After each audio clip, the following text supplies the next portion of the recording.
93 Itaipava.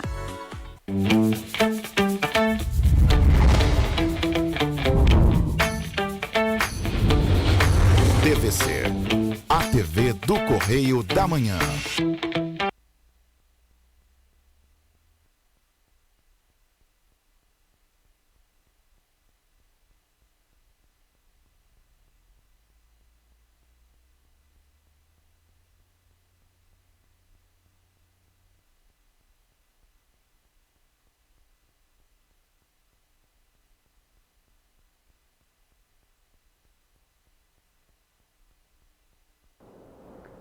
Direto dos estúdios da TV Correio da Manhã em Petrópolis, começa agora o Correio Petropolitano Debate desta terça-feira, hoje 22 de novembro.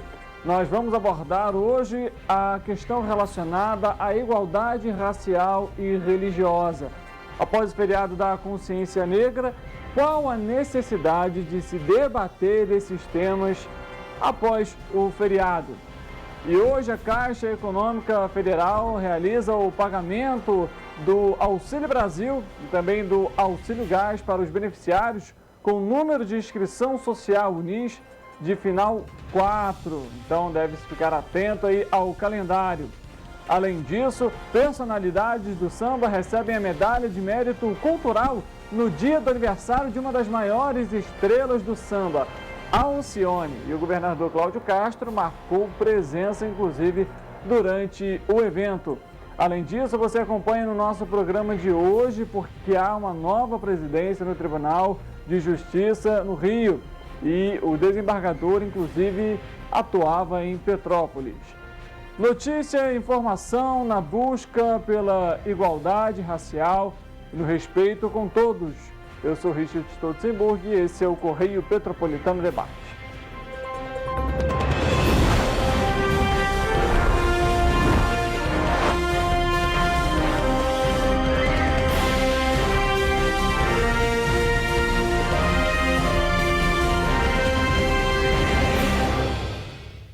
Olá, muito boa tarde para você. Nós começamos mais uma edição do nosso Correio Petropolitano Debate.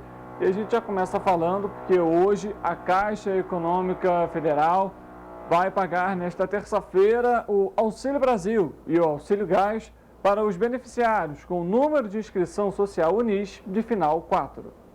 A Caixa Econômica Federal paga hoje a parcela de novembro do Auxílio Brasil aos beneficiários com número de inscrição social de final 4. Essa é a quarta parcela com valor mínimo de R$ 600, que vai vigorar até dezembro, conforme emenda constitucional promulgada em julho pelo Congresso Nacional. A menos que a nova proposta de emenda à Constituição seja aprovada, o valor mínimo do Auxílio Brasil vai voltar a R$ 400 em janeiro. No último dia 16, o vice-presidente eleito, Geraldo Alckmin, entregou uma PEC ao Congresso prevendo uma exceção de R$ 175 bilhões no teto federal de gastos, que permitiria a manutenção do valor em R$ 600 e o pagamento de R$ 150 extras a famílias com crianças de até 6 anos. O programa voltaria a se chamar Bolsa Família. A emenda constitucional aprovada em julho liberou a inclusão de 2.200.000 famílias no Auxílio Brasil. Com isso, o total de beneficiários atendidos pelo programa subiu para 20.200.000 neste semestre. Tradicionalmente, as datas do Auxílio Brasil seguem o modelo do Bolsa Família, que pagava nos 10 últimos dias úteis do mês. O beneficiário vai poder consultar informações sobre a data de pagamento, o valor do benefício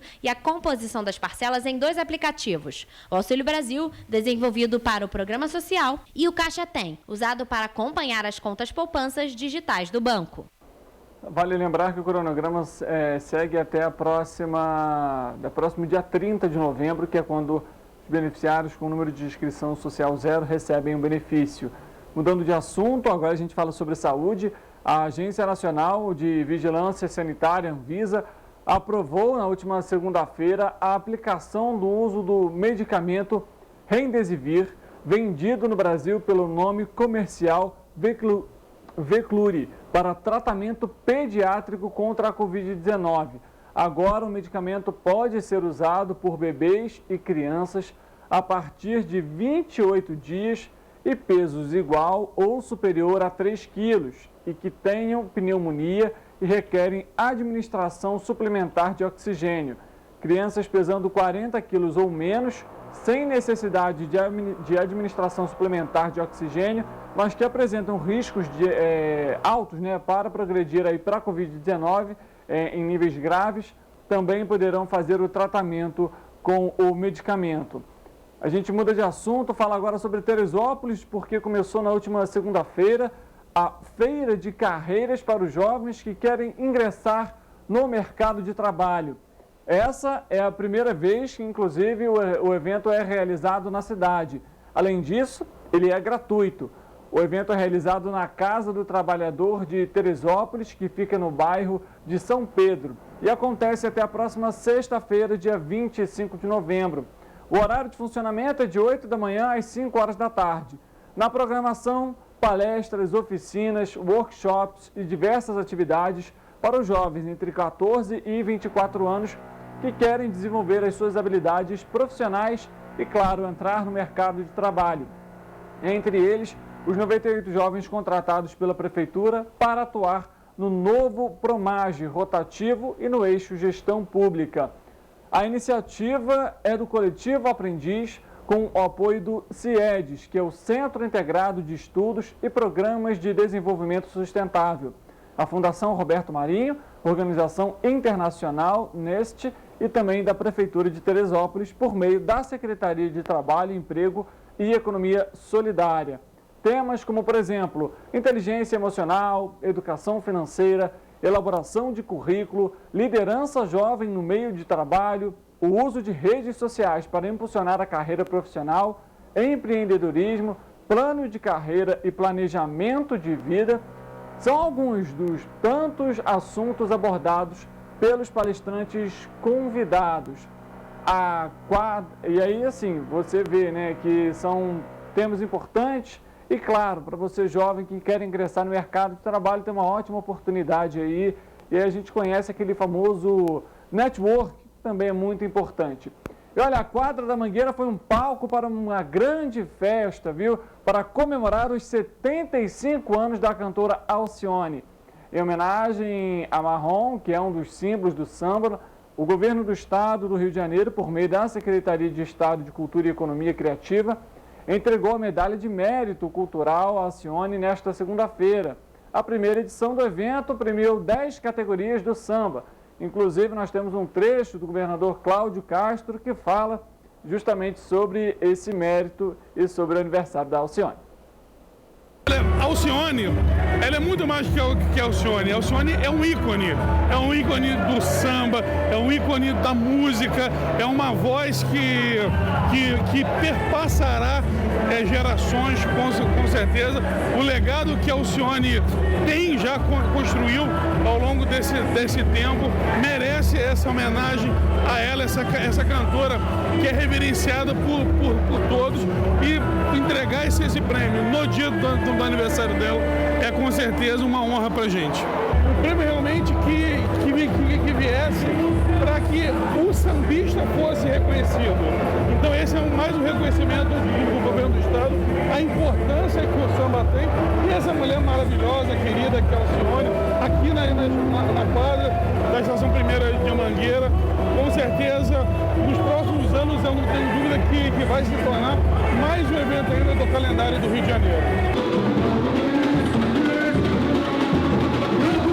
Queria agradecer muito ao governador a honra dessa medalha que o governador vai ser entregue aqui na Mangueira. Muito obrigado, governador. Tá aí, então, alguns um pouco da fala do governador Cláudio Castro, também, lógico, da homenageada Alcione. Vamos, então, aos prêmios sambistas e, claro, enquanto isso, você vai acompanhando as imagens durante o evento que foi realizado lá na quadra da Estação Primeira de Mangueira.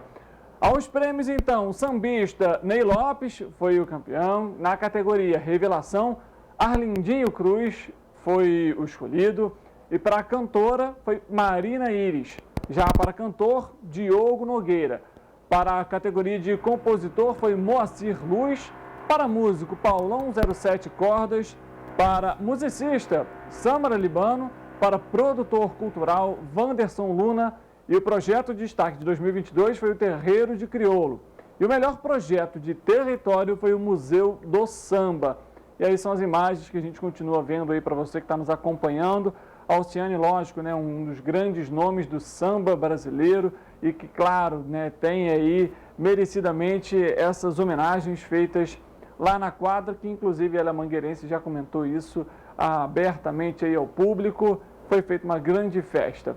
A gente muda de assunto, fala agora sobre 3 dias, porque a Prefeitura, por meio da Secretaria de Saúde e Defesa Civil, inicia nesta terça-feira um mutirão de exames com o objetivo de atender pacientes com indicação de exames de próstata e de testículos. A ação se estende até a próxima quinta-feira, dia 24. O mutirão faz parte das ações da Secretaria de Saúde alinhadas ao Novembro Azul e vai disponibilizar exames com ultrassom de próstata, ultrassom de bolsa escrotal e o PSA, que é o exame de sangue utilizado principalmente para diagnosticar o câncer de próstata nos homens. Os exames, no entanto, não se limitam ao mutirão e podem ser solicitados a qualquer momento. A marcação segue o seguinte fluxo: o paciente recebe do médico um encaminhamento, vai até a unidade básica de saúde, ou seja, UBS, de origem, e solicita a marcação do exame. A data, o horário e o local são informados pelos agentes, então basta que o paciente compareça ao local do exame. Nos dias 22 e 24, os exames serão realizados em uma unidade móvel, que vai estar na Praça São Sebastião, no centro da cidade. No dia 23, os exames serão realizados na Clínica da Família, em Vila Isabel.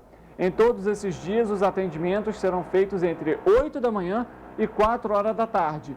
A Secretaria de Saúde reforça que todos os pacientes com indicação para algum dos exames disponibilizados no mutirão podem fazer a marcação em suas unidades básicas de saúde e orienta que estejam atentos ao agendamento para não perder o exame. Em casos de dúvidas, o paciente deve se informar na unidade de saúde. E a gente bate nessa tecla aqui, porque a gente sabe que Novembro Azul é uma campanha, né, para o homem ter aí uma atenção maior para a sua saúde de modo geral, não necessariamente somente ao câncer de próstata. Então, por isso, você que tem mais de 45 anos e tradicionalmente é um período em que é uma necessidade maior aí de procurar um médico, um urologista, faça sim os exames, cuide da sua saúde, é algo importante e não só durante o mês de novembro, é lógico, vale a gente ressaltar isso aqui, mas durante todo o ano, durante todo o período.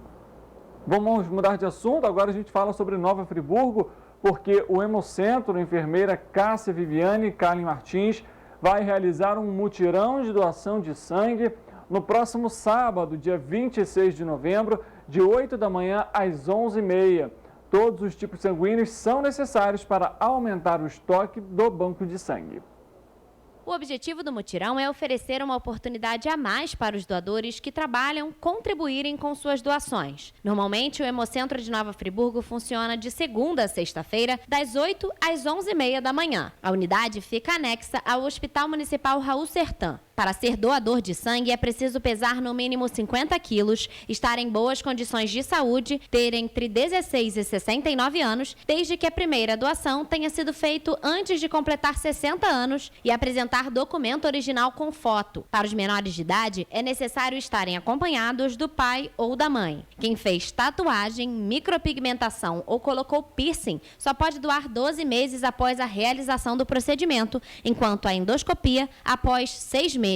A recomendação é não ingerir alimentos gordurosos, como leite e seus derivados, antes da doação. Não é necessário estar em jejum e deve ingerir bastante água nas 24 horas que antecedem a doação de sangue. É isso aí. Para você que quer realizar a doação, tem menos de 18 anos, deve ir junto com o seu responsável. Vale lembrar, ter mais de 50 quilos e aquilo, né? Como foi comentado aí durante a matéria, evitar os alimentos gordurosos, no entanto, não é necessário estar em jejum para realizar a doação. Vale lembrar que no momento que você doa sangue, né, que você ajuda nessa causa, você ajuda 4 vidas. Então, separe um tempinho aí que você tem para realizar uma doação, para fazer uma boa ação durante esse período. principalmente agora que a gente chega num período de Natal, de Ano Novo, de festas e que, infelizmente, tradicionalmente acontecem muitos acidentes, o que, consequentemente, aumenta a demanda aí dos hospitais, das unidades de saúde, de pronto atendimento, na busca, por bolsas de sangue para transfusões, enfim. Então fica aqui o nosso recado, você que puder ajudar, não só em Nova Friburgo, mas também em Petrópolis, em Três Rios, nos outros municípios, faça essa doação. Agora, olha, em Petrópolis, o magistrado, há 24 anos, o juiz Alexandre Teixeira de Souza, foi promovido a desembargador pelo órgão especial do Tribunal de Justiça do Rio de Janeiro, o TJRJ, na última segunda-feira. A solenidade de posse aconteceu também às 5 horas da tarde no plenário do órgão. A promoção aconteceu pelo critério de merecimento. A vaga decorre da aposentadoria da compulsória da desembargadora Elizabeth Filizola. A presidente da AMAERJ, Eunice Haddad, acompanhou a votação no plenário. Também foram votados os juízes Adriana Ramos de Melo, Ana Cristina Dibe, Rosane Mary Pimentel, André Francis e o Rosidélio Lopes da Fonte. O novo desembargador Alexandre Teixeira de Souza, de 54 anos, nasceu aqui em Petrópolis, na região serrana do Rio. Formou-se em Direito na Faculdade de Direito da Universidade Católica de Petrópolis, a UCP, em 1992. Ingressou na magistratura fluminense em 1998.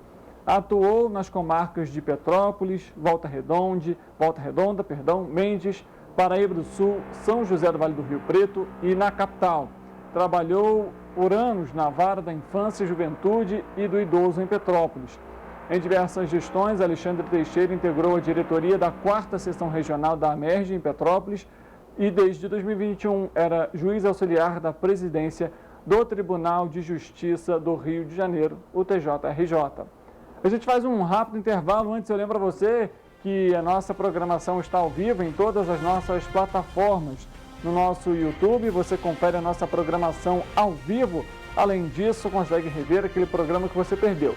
Se inscreva nos nossos canais, no TVC 16 e no nosso site tvc16.com. Você confere a programação ao vivo e fica bem informado sobre tudo que acontece na nossa área de cobertura. E no nosso Facebook, TVC Correio da Manhã. Além de conferir a programação, você consegue também comentar durante o nosso programa. Vale lembrar que o nosso jornal Correio Petropolitano também já está nas bancas e você pode adquiri-lo. Basta ir a uma banca próxima à sua residência. Vale lembrar que estamos em Petrópolis, Teresópolis, Três Rios, Paraíba do Sul, Pati de Alferes e também Nova Friburgo. Para você que nos acompanha por esses municípios, muito obrigado pela sua presença, pela sua companhia. A gente faz um rápido intervalo, volta daqui a pouco para trazer o que foi destaque no início do nosso programa em relação à intolerância racial e intolerância religiosa. Qual a necessidade de debater esses temas ainda em 2022? A gente volta já.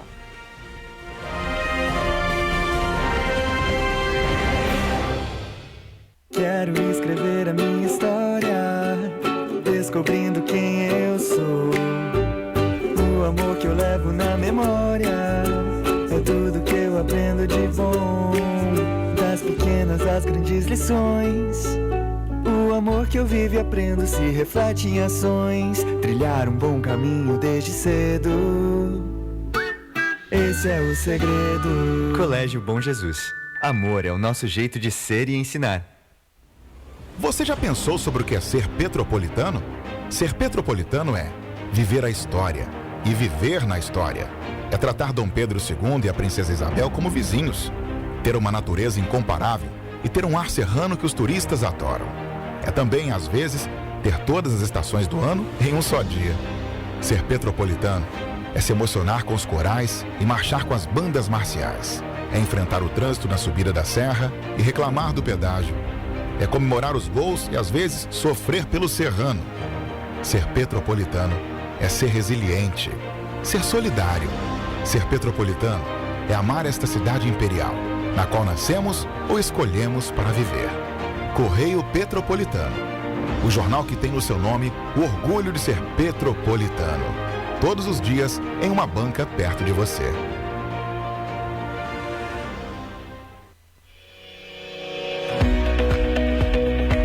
amigo e amiga, esta época de tempo mais frio contribui para espalhar doenças respiratórias, incluindo a temida Covid-19. Você que não deixa de cuidar da sua saúde, confira sua caderneta de vacinação e não perca a oportunidade de atualizar o seu calendário de vacinas. É simples e faz bem a você e a quem vive ao seu redor. Acesse o site novaiguaçu.rj.gov.br. Procure o ponto de vacinação mais próximo e tome todas as doses recomendadas para a sua idade. Não perca tempo, pegue a sua caderneta e coloque a sua vacina em dia. Aproveita e confere a caderneta de toda a família também, tá? Juntos vamos seguir vencendo a Covid-19. Não vacile, vacine. Prefeitura de Nova Iguaçu.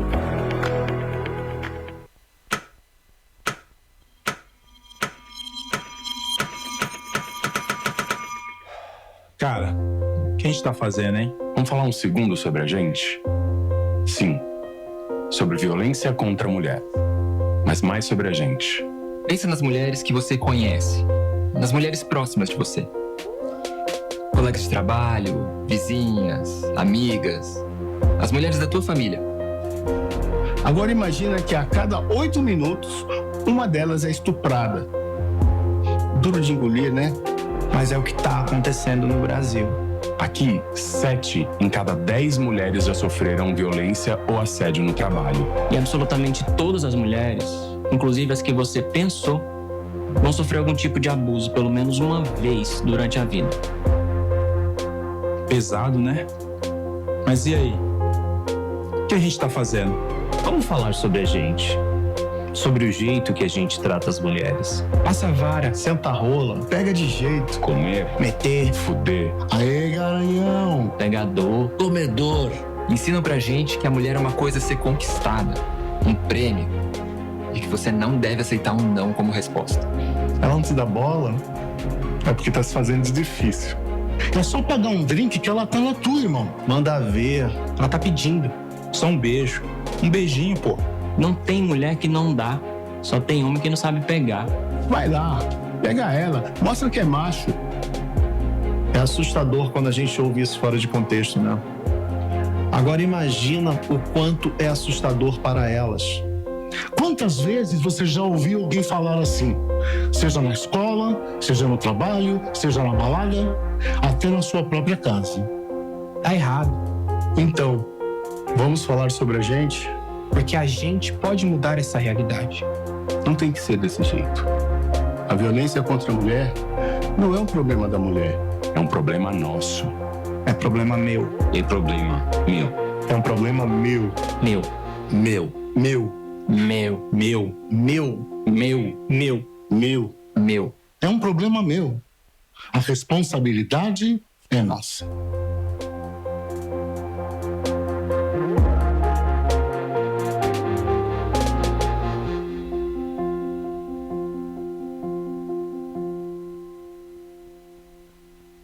Quero escrever a minha história, descobrindo quem eu sou. O amor que eu levo na memória é tudo que eu aprendo de bom. Das pequenas às grandes lições, o amor que eu vivo e aprendo se reflete em ações. Trilhar um bom caminho desde cedo, esse é o segredo. Colégio Bom Jesus. Amor é o nosso jeito de ser e ensinar. Você já pensou sobre o que é ser petropolitano? Ser petropolitano é viver a história e viver na história. É tratar Dom Pedro II e a Princesa Isabel como vizinhos. Ter uma natureza incomparável e ter um ar serrano que os turistas adoram. É também, às vezes, ter todas as estações do ano em um só dia. Ser petropolitano é se emocionar com os corais e marchar com as bandas marciais. É enfrentar o trânsito na subida da serra e reclamar do pedágio. É comemorar os gols e, às vezes, sofrer pelo serrano. Ser petropolitano é ser resiliente, ser solidário. Ser petropolitano é amar esta cidade imperial, na qual nascemos ou escolhemos para viver. Correio Petropolitano, o jornal que tem no seu nome o orgulho de ser petropolitano. Todos os dias em uma banca perto de você.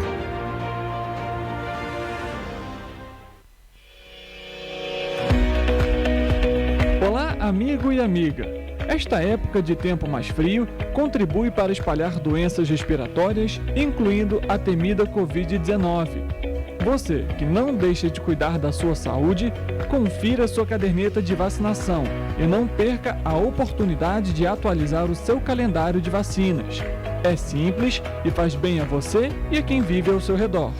Acesse o site novaiguaçu.rj.gov.br. Procure o ponto de vacinação mais próximo e tome todas as doses recomendadas para a sua idade. Não perca tempo. Pegue a sua caderneta e coloque a sua vacina em dia. Aproveita e confere a caderneta de toda a família também, tá?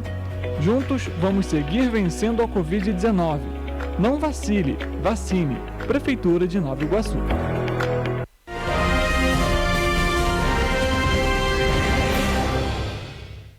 Correio Petropolitano Debate de volta para trazer aqui o tema que foi destaque no início do nosso programa. Nós vamos conversar com 3 convidados hoje que vão falar aqui com a gente sobre essa questão relacionada à intolerância religiosa, principalmente com as religiões afrodescendentes. Nós vamos conversar com o Pedro Nogueira, com a mãe Ramila, e também com o Guilherme Freitas. Pessoal, boa tarde para vocês, muito obrigado pela presença. Vou pedir que cada um se apresente, que eu acho que é mais fácil, porque senão ia ficar mais uns 5 minutos aqui falando. Queria que vocês conversassem com a gente primeiro. Boa tarde, Richard, boa tarde a todas e todos. Com muita alegria que nós estamos aqui com vocês. Meu nome é Pedro Nogueira, conhecido como Pai Pedro ou Mestre Pedro. Eu sou sacerdote afro-religioso. Na Umbanda, as pessoas conhecem como Pai de Santo, né? E nas encantarias, eu sou mestre juremeiro. Então, nós já estamos militando nessas religiões afrodescendentes já desde o início da década de 80. Então, já tem bastante tempo. Né? Quem quer falar primeiro? Boa tarde, meu nome é Ramila, conhecida como Mãe Rami de Oxóssi. Sou sacerdote do Centro Espírita de Umbanda Xangô Caô do Oriente. Herdeira do Paulo Branco, pai Paulo de Xangô, e estou recentemente agregando valor na luta do pai Pedro, com muita honra e garra, e botando minhas flechas à disposição. Meu nome é Guilherme, sou professor de História e contribuo com o Coletivo do Povo de Santo. Perfeito.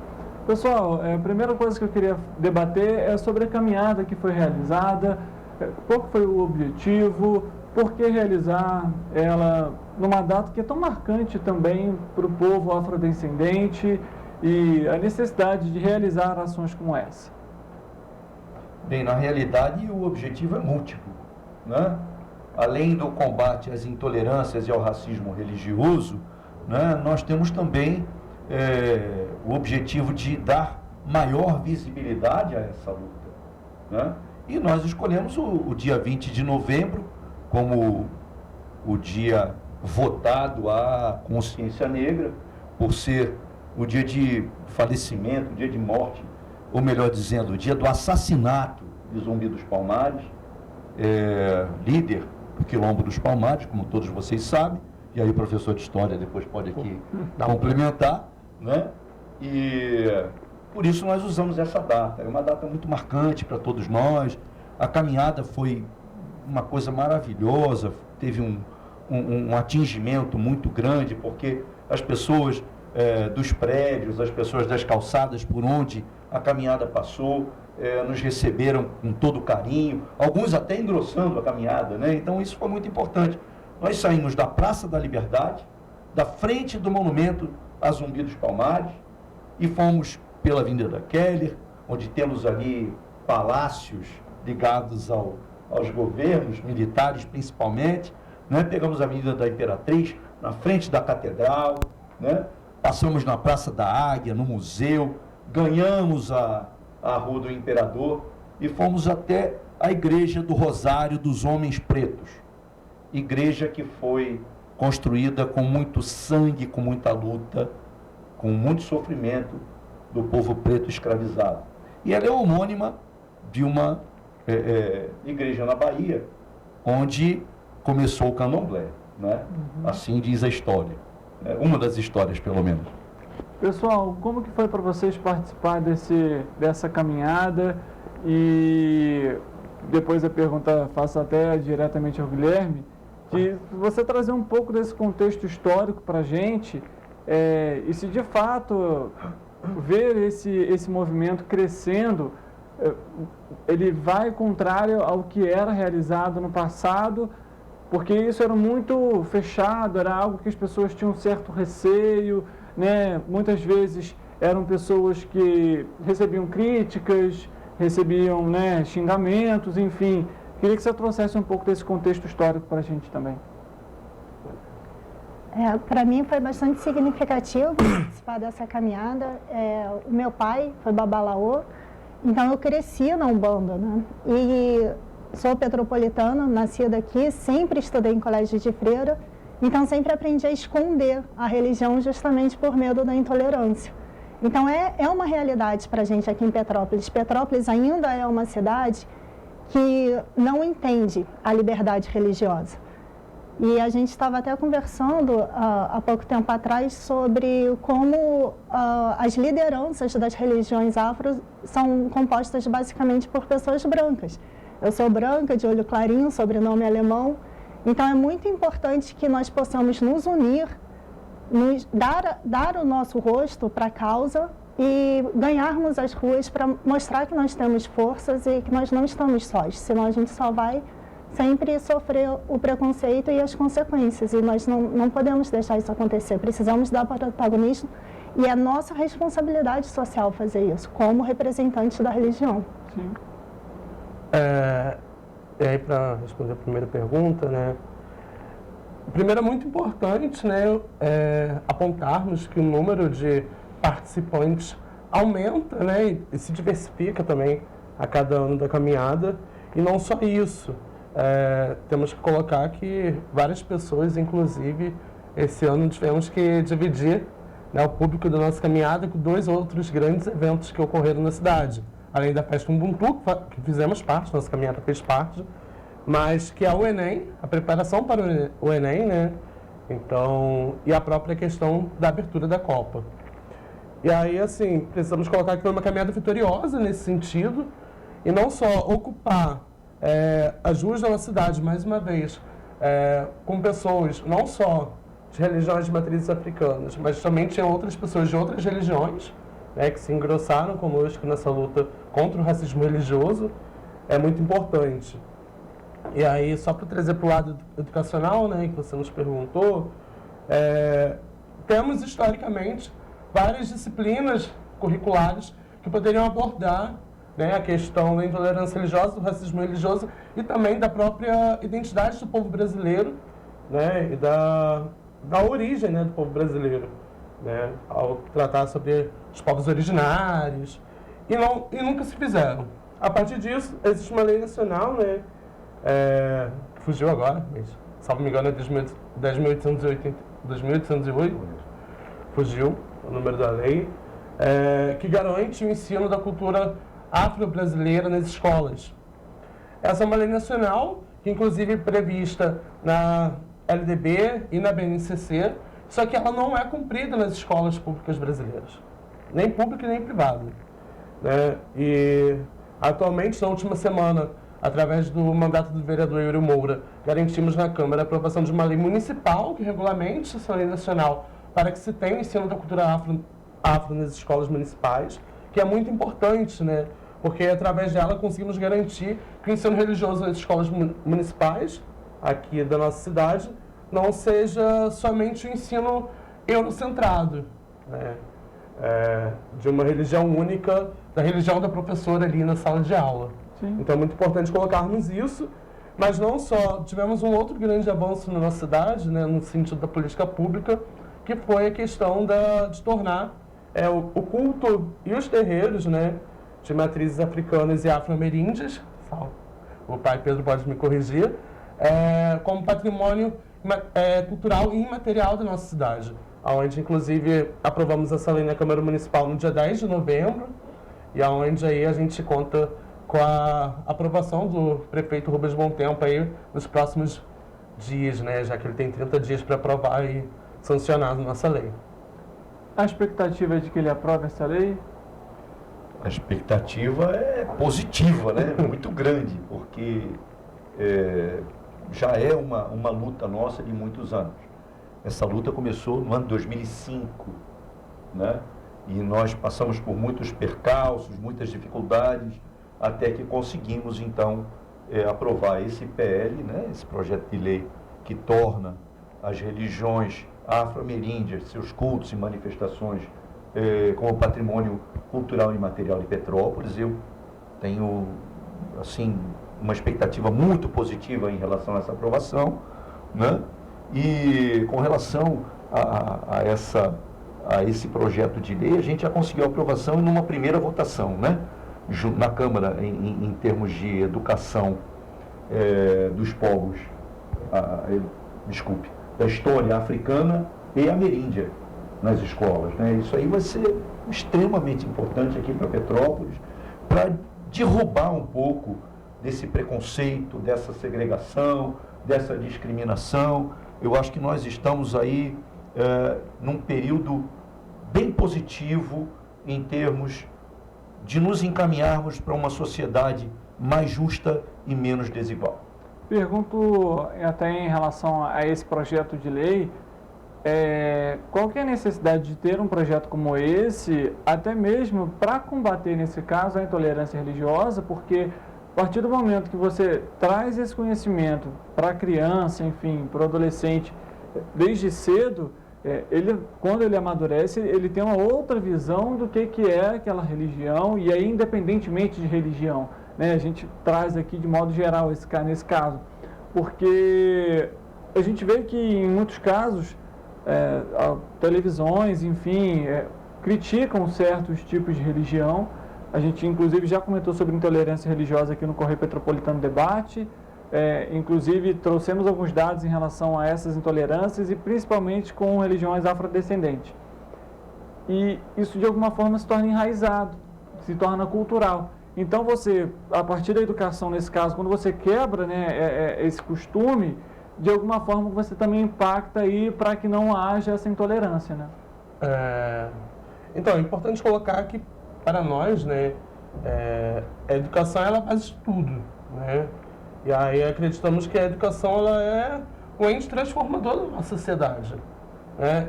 E quando reafirmamos isso, né, colocamos que a sociedade ela é um reflexo do que se aprende dentro da escola, né? Uma escola muitas vezes excludente, como tínhamos e como continuamos a ter e lutamos para transformá-la, mas que a escola, ao refletir o ensino, a cultura e o respeito, né, ela acaba transformando a sociedade como um todo.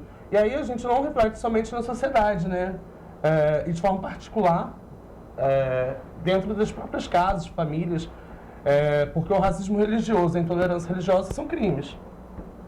Então, se você se aprende isso desde pequeno, assim como você aprende outras coisas dentro da escola, você tem uma grande chance de não propagar tais intolerâncias, tais crimes aí na nossa sociedade.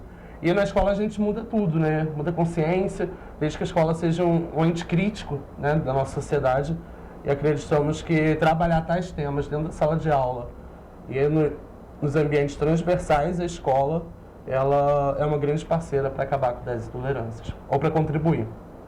Eu queria abrir aspas aqui numa frase, né?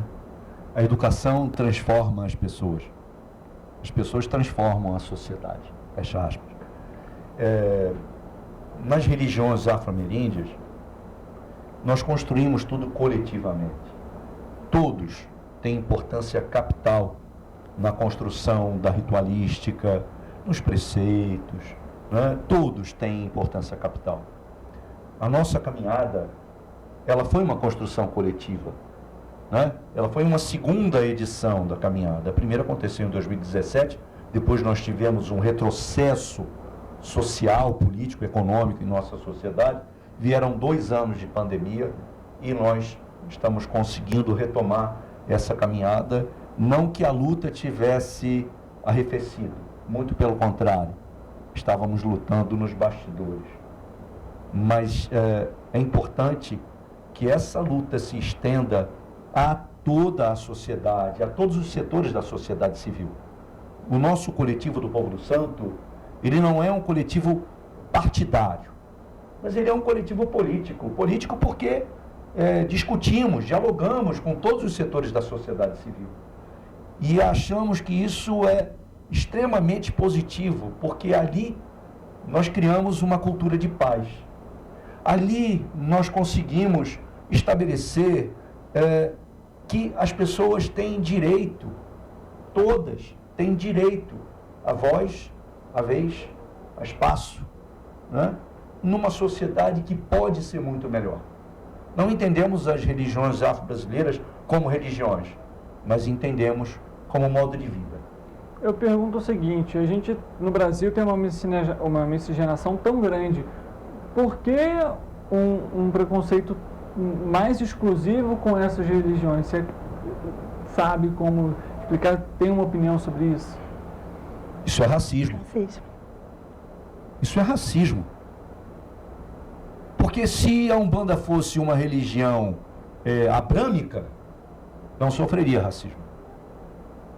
Vejam, nós falávamos agora há pouco, né, da questão do tom de pele, né? Eu sou branco, eu já tenho um privilégio de ser branco, mas eu sou, entre aspas, macumbeiro. E aí eu sou demonizado pela minha religião, que é coisa, abre aspas, de preto. Meu orixá é negro. Eu não tenho uma Iemanjá branca, eu tenho uma Iemanjá preta. Eu não tenho uma Iemanjá como uma sereia nórdica de cabelos louros. Não, a minha Iemanjá tem seios fartos e é negra. E isso incomoda. Se as religiões de matriz afro-ameríndia, de matrizes africanas e ameríndias, fossem religiões do livro, fosse a Torá, fosse a Bíblia, fosse qualquer outro livro, nós não sofreríamos qualquer tipo de discriminação por parte dessa sociedade, que é heteronormativa, é branca, é burguesa, é racista, é homofóbica. Nós não sofreríamos qualquer tipo de discriminação, não fosse pelo racismo imperante em nossa sociedade. Ramila, pergunto para você como mulher, e até você comentou logo no início da conversa, você branca, de olho claro, está numa religião que tecnicamente seria de afrodescendente. Existe um preconceito maior nesses casos com mulheres, nesse quesito, nesse ponto, ou é igual para todo mundo? E pergunta aí de modo geral para todos, o que vocês já escutaram assim, de preconceito que fala, por que isso? As religiões afro, elas dão muito destaque para a figura feminina. É uma cultura matriarcal, então dentro da religião eu não sinto isso, pelo contrário, eu sinto um empoderamento. Fora existe mais, talvez não mais preconceito, mas mais perigo, sim.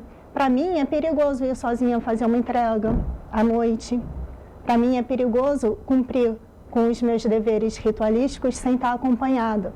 E já sofri, sim, isso, sabe? Estava fazendo uma entrega num terreno de propriedade privada da minha família. Um sujeito que estava invadindo o terreno para cortar caminho, me viu fazendo as minhas entregas e resolveu, se achou no direito de me tacar pedra. Se eu não tivesse acompanhada, como eu sempre estou por causa desses perigos, eu não sei o que teria acontecido comigo.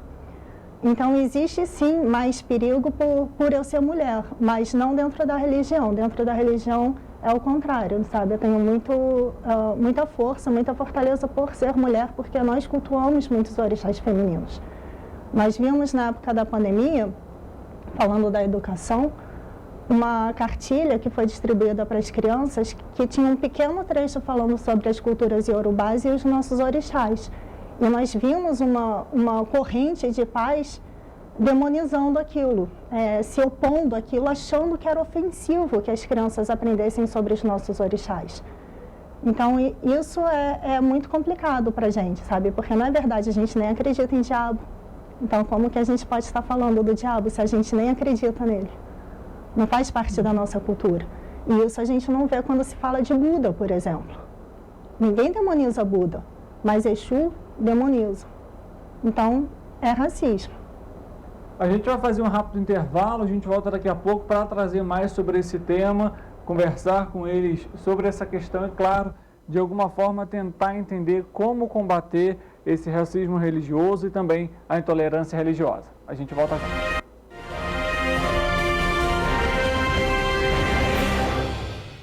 Quero escrever a minha história, descobrindo quem eu sou. O amor que eu levo na memória é tudo que eu aprendo de bom. Das pequenas às grandes lições, o amor que eu vivo e aprendo se reflete em ações. Trilhar um bom caminho desde cedo,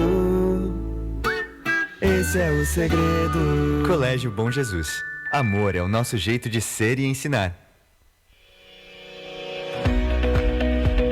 Olá, amigo e amiga. Esta época de tempo mais frio contribui para espalhar doenças respiratórias, incluindo a temida Covid-19.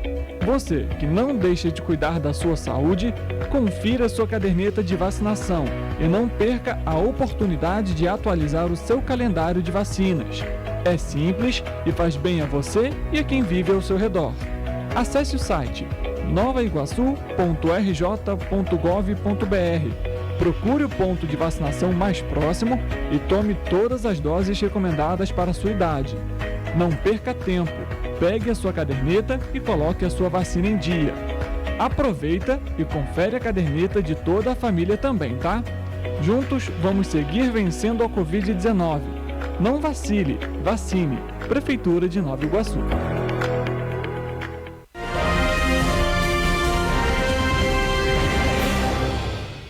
Correio Petropolitano Debate de volta nesta terça-feira, a gente comentando aqui sobre a questão relacionada a racismo religioso, intolerância religiosa, tema que inclusive já foi pauta aqui no nosso Correio Petropolitano Debate.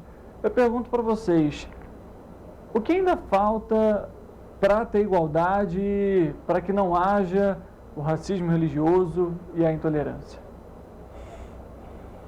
É uma pergunta difícil, né? Eu acho que é conhecimento, educação. Eu diria educação, né, mãe? Mas diria assegurar a efetivação das políticas públicas já existentes e a criação de novas. Porque... As atuais são falhas de alguma forma ou a fiscalização é falha? Acredito que a fiscalização. Eu gostaria de complementar. Claro. Eu acho que falta a abertura ao outro. A aceitação do outro em todo o seu conjunto. Na sua crença, o seu entendimento, o seu modo de viver a vida, o seu modo de ser agente no mundo.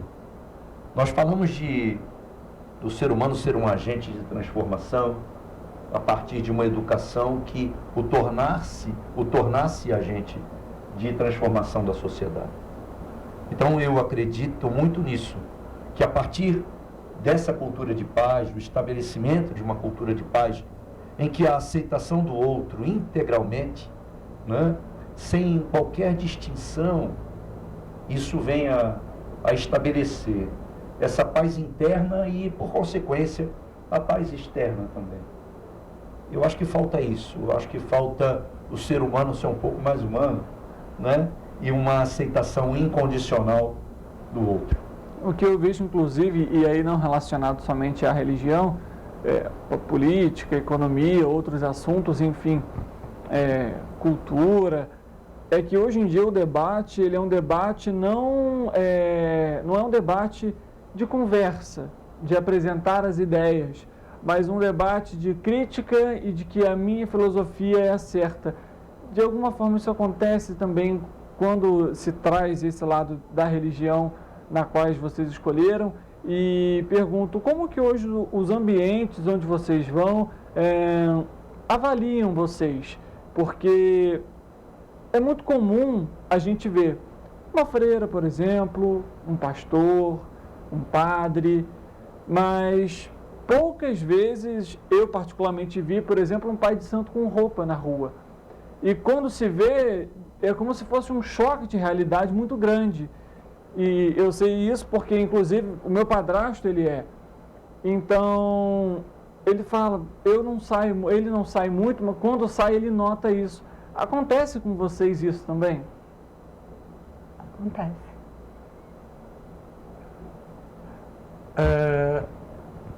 Eu particularmente, né, a gente, após a votação que teve, que decretou como patrimônio cultural e material, os povos terreiros, né, os terreiros das religiões afro-ameríndias no nosso município, eu fui com uma camisa, né, pai, escrito Exu Te Ama. Algo simples, né, mas era uma camisa branca e fomos tomar um café. E ao tomarmos um café, esperarmos uma mesa, na verdade, as pessoas olhavam assustados. Porque olhavam, cochichavam. Teve um caso que a pessoa até pediu a conta e foi embora, assim. Mas já a gente ouviu. Mas é isso, assim. Acredito que quanto mais força, né, tivermos, e parcerias também, né, para efetivar com que o racismo religioso acabe na nossa sociedade, mais casos como esse, né, de irmos com nossas roupas, de irmos com nossas guias, se tornará comum na sociedade. Mas enquanto casos de apedrejamentos, entre outras questões de piadas, de gritos, né, na rua, existirem, cada vez mais se torna perigoso andar na rua. Pergunto para vocês, apesar ainda de existir esse preconceito visível, inclusive, é importante sair assim para mostrar que, olha, estamos aqui, a nossa religião é uma religião como qualquer outra religião e merecemos respeito, merecemos ser bem atendidos no restaurante, num bar, merecemos entrar no museu com total tranquilidade para visitar alguma coisa, sem que haja isso, porque acho que é um ponto importante da gente trazer para, de fato, não esconder a religião, para não se tornar aquela religião privada, muito fechada. E acho que quanto mais acesso, foi até o que a Ramila comentou, quanto mais conhecimento, mais as pessoas vão ter aquilo no cotidiano.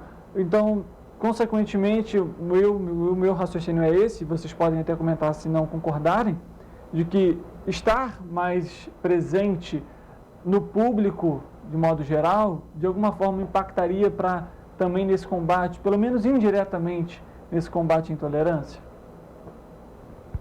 Bom, eu acredito que a imagem ela começa a ficar mais normal, né? As pessoas começam a sentir a imagem mais normal, né?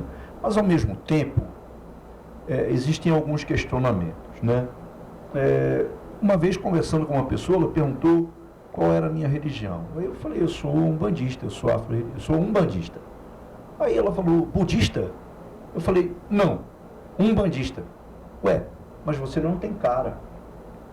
Aí eu perguntei para ela, mas qual é a cara do umbandista? E ela se calou. É claro que a gente sabe qual seria, o que ela estaria pensando, a gente pode aqui imaginar. Eu, às sextas-feiras, eu uso branco. Uso branco, em homenagem ao orixá Funfun Oxalá. Eu uso branco. E por várias e várias vezes, às vezes eu parava com o carro para botar gasolina, saía do carro, muito obrigado. Poxa, ô doutor, o plantão foi pesado hoje? Eu falei, não, eu estou indo para Macumba mesmo. E a pessoa que me atendia regalava os olhos, né, como uma coisa, como um espanto enorme. E eu acho que a gente pode sim começar a tornar esse hábito de andar com nossas roupas, sempre que necessário, óbvio, né? Com a roupa ritualística. Eu não vejo nenhum problema. Mas as religiões afro-ameríndias, elas não são proselitistas. Vocês não vão ver a gente bater no portão de ninguém, dizendo, olha, nós viemos trazer aqui a mensagem do Exu Caveira para você. Você tem um pouquinho de tempo para nos ouvir? A gente não vai fazer isso nunca, porque não é da nossa estratégia. Nós entendemos que o orixá nos escolhe. Nós entendemos que nós somos chamados pelo orixá, pelo vodum, pelo inquice, pelo bacuro. Nós entendemos assim, que são as nossas entidades que nos levam às religiões afro-ameríndias. Então nós não precisamos ficar propagando, com microfone, gritando para ninguém. Nós não entendemos assim a religião, nós entendemos de outra maneira. E também, como o Pai Jonas, conversava com você, não é isso? É muito difícil, porque nós somos preconceituados o tempo todo, demonizados o tempo todo, fruto de racismo. Um racismo que é estruturante de nossa sociedade e estrutural na nossa sociedade. E o racismo religioso é somente um matiz desse racismo, que é uma das nossas metas, uma das nossas frentes de luta, uma sociedade antirracista. A gente está chegando ao fim do nosso programa. Eu pergunto para vocês, qual consideração final querem deixar e o recado que vocês querem deixar para quem está nos assistindo? Pai Pedro terminou a última fala dele falando sobre uma sociedade antirracista, E aí, a Angela Davis, ela tem uma frase que é: numa sociedade não basta não sermos racistas, é necessário sermos antirracistas. E para concluir, a Prefeitura de Petrópolis lançou um disco antirracista, na nossa festa Ubuntu, que é 0800 024 1000, que vai acolher casos de racismo e injúria racial, aí com atendimento psicológico, assistencial e jurídico às vítimas de racismo na nossa cidade. Então é importante a gente reforçar esse número para cada vez mais seguidores e ouvintes. Qual que é o número de telefone? 0800 024 1000. Perfeito. Ramila? Só peço paz e união. É só o que eu quero, paz e união. Pedro? Bem, terminando, Não gostaria que fosse realmente terminar. Eu gostaria que esse fosse o início de várias outras conversas. Mas que nós possamos ter uma sociedade menos desigual. Uma sociedade de paz, de harmonia. Uma sociedade onde todas e todos sejam realmente respeitados por aquilo que são. Em toda a sua inteireza, em toda a sua integralidade, sem qualquer distinção. É isso que eu acho que a gente precisa para terminar com tanta dor, com tanto sofrimento em nossa sociedade. Que os orixás, voduns, inquices, possam nos abençoar hoje e sempre, com luz, com paz, com harmonia, com felicidade e prosperidade. Tenhamos sempre uma vida longa e feliz.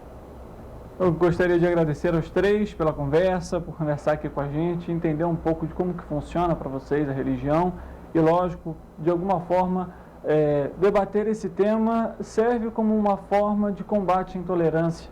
Então, fica aqui o meu agradecimento pela conversa e a vocês que estão em casa nos acompanhando. Muito obrigado também pela sua audiência, pela sua companhia.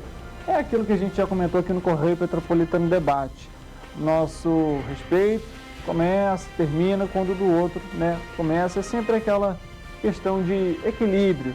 Vamos sempre respeitar a todas as religiões, a todas as cores. Enfim, vamos todos lutar por uma sociedade mais justa.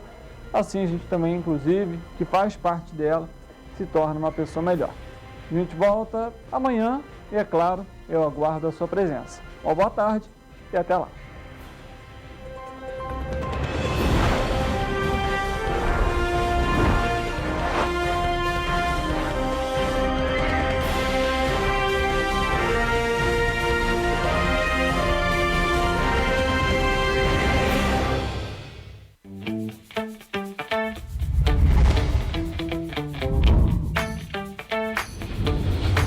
TVC, A TV do Correio da Manhã.